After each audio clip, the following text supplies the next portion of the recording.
আজকে মমতা বন্দ্যোপাধ্যায় 500 টাকা থেকে 1000 টাকা লক্ষ্মীর ভান্ডার করে বাংলার মায়েদের বোনেদের ইজ্জতকে কিনতে চেয়েছেন, কিন্তু সন্দেশখালীর আমার মা বোনেরা তারা রাস্তায় দাঁড়িয়ে এই সরকারের বিরুদ্ধে ধিক্কার জানিয়ে তারা তাদের আত্মরক্ষার জন্য তারা হাতে বাঁশ লাঠি ঝাঁটা তুলে নিয়েছে এই সন্ত্রাসকারী তৃণমূল কংগ্রেস এবং এই প্রশাসনের বিরুদ্ধে।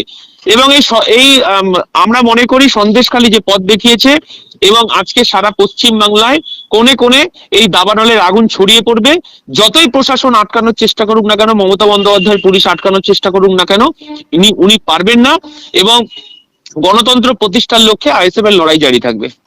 কিন্তু দাদা, সন্দেশখালী ঘটনা নিয়ে বাংলার বাইরেও কিন্তু মানুষ থুতু ফেলছে, যে বলছে যে বাংলায় ক্ষমতায় একজন মহিলা, সেখানকার মহিলার উপর কেন অত্যাচার হচ্ছে, বাংলার বাইরেও মানুষ থুতু ফেলছে।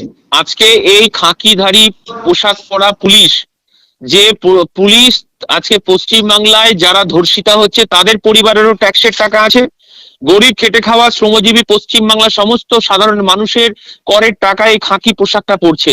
আজকে খাকি পোশাক উর্দিধারী পুলিশকে দেখে আমাদের ঘৃণায় গা শিরশির করছিল।